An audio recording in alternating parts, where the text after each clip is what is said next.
Water and liquids. இப்போ நாம் ஒரு எக்ஸ்பெரிமெண்ட் பண்ண போகிறோம். இந்த 3 கலர்ஸில் என்ன டை யூஸ் பண்ணியிருக்காங்கன்னு நம்ம இப்போ கண்டுபிடிக்க போகிறோம்.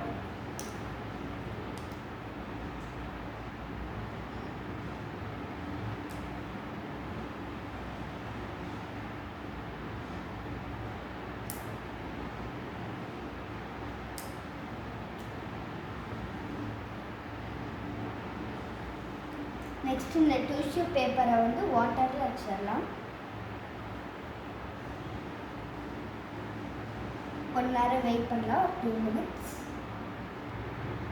இங்கே பாருங்கள், முதல்ல வயலட் தான் ஃபஸ்ட்டு ரைஸ் ஆகிருக்கு, நெக்ஸ்ட்டு ரெட்டு, நெக்ஸ்ட்டு ப்ளூ. இதுக்கு பேர் தான் கேபிலரி ரைஸ். இதை நிறைய இடத்துல யூஸ் பண்ணுறாங்க. தேங்க்யூ.